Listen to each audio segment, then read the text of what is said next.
Assalamualaikum. Akhir-akhir ini viral ada beberapa perempuan menertawakan tilawah Al-Quran yang dilantunkan dari masjid. Ini hemat saya bukan sekedar ejekan. Ini penghinaan terhadap ilmu dan ibadah itu sendiri. Mengolok-olok ngaji di masjid bukan tanda kecerdasan, tapi bukti kebangkrutan adab dan keruntuhan moral.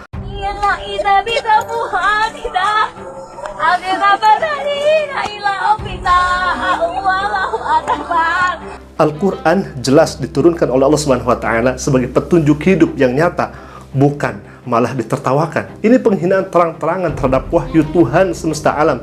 Mereka tertawa bukan karena bacaan itu salah, tapi karena hati mereka kering dari rasa hormat. Orang yang berilmu, yang benar, memperbaiki diri dengan adab. Orang yang beriman akan menuntun dengan kasih. Tapi orang yang kosong, sombong, dan benci menjadikan bacaan Al-Quran sebagai panggung ego dan olok-olokan.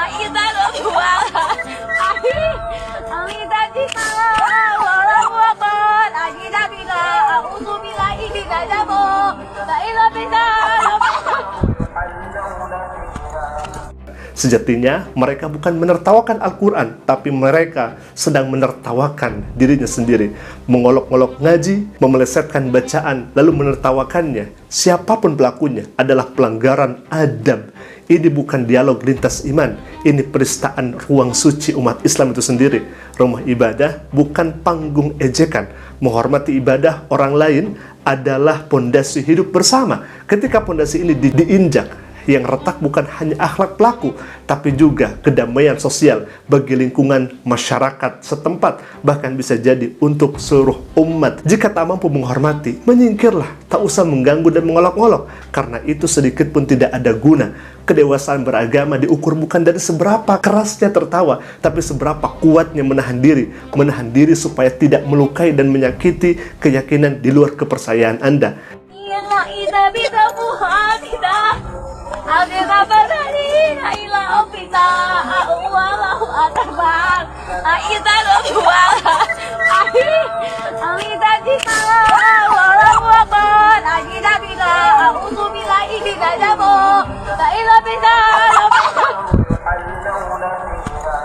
Yang ditertawakan bukan kesalahan bacaan, tapi cahaya yang mereka tak miliki sejatinya, ya ikhwah. Analoginya seperti orang lapar menertawakan orang yang sedang makan. Yang belajar Al-Quran atau mengaji Al-Quran itu seperti orang yang sedang makan, begitu ya. Yang menemukan makan, dengan makan itu ia sedang menyelamatkan hidupnya. Sedangkan yang menertawakan itu, mereka menertawakan dari kejauhan, padahal mereka sendiri sedang dalam keadaan kelaparan, tapi terlalu sombong untuk duduk dan tidak ikut makan. Orang yang beriman ditertawakan oleh orang yang tak beriman sejatinya. Menyalahkan bacaan sambil tertawa bukan keberanian, itu kebisingan jiwa yang sangat kosong, tidak ada. Damai atau ajaran kasih tidak lahir dari ejekan. Orang yang sungguh ingin damai dan memiliki ajaran kasih akan menjaga lisan dan langkahnya, bukan memancing luka yang membuat ulah lalu bersembunyi di balik kata damai atau kasih. Sejatinya sedang memelintir makna damai dan kasih itu sendiri, sebab kedamaian rasa kasih menuntut pengendalian diri, bukan keberanian palsu untuk mengganggu yang lain. Maka siapapun yang membuat kegaduhan lalu berlindung di balik slogan damai atau kasih, sejatinya sedang menipu dirinya sendiri. Ia mengangkat kata-kata luhur tapi menjatuhkan lewat perbuatan yang hina. Ia menyebut damai kasih tapi menebar resah. Ia berbicara kasih tapi meninggalkan luka. Maka berhentilah bermain dua wajah. Jika ingin damai, hormati ruang suci. Jika ingin hidup rukun, jaga adab. Karena kegaduhan yang disengaja bukan salah paham, itu adalah pilihan.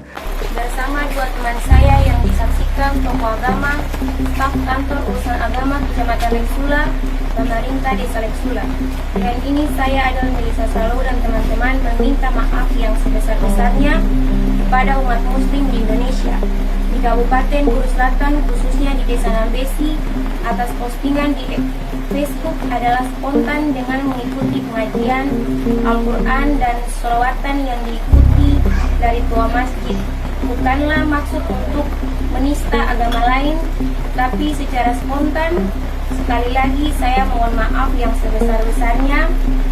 Katong orang Leksula dan Nambesi adalah orang bersaudara. Leksula. Nah, lucunya sekarang mereka muncul minta maaf ke publik. Dan jujur saja, kami dengar kata maaf itu, kami tidak argi sama permintaan maaf ya, Pak. Dalam hidup bermasyarakat, apalagi dalam Islam, minta maaf itu perlu. Tapi yang bikin kami mikir adalah kenapa maafnya datang setelah gaduh, setelah ramai, setelah orang-orang tersinggung. Kenapa?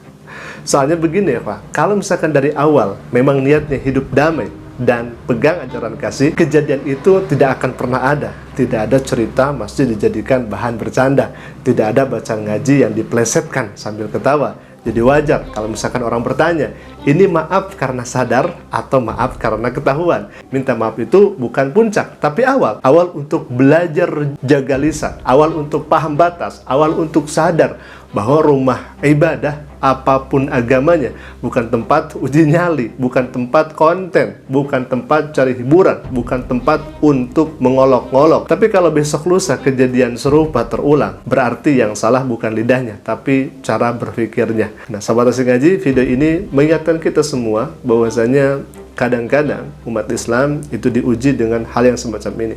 Maka kita tentu sebagai umat Islam harus bersabar diri dan harus melihat bagaimana orang-orang di luar sana yang mungkin tidak rela dan tidak ridho kepada Islam, namun ya beginilah realita yang ada, beginilah memang keadaannya, dan beginilah fakta di lapangan.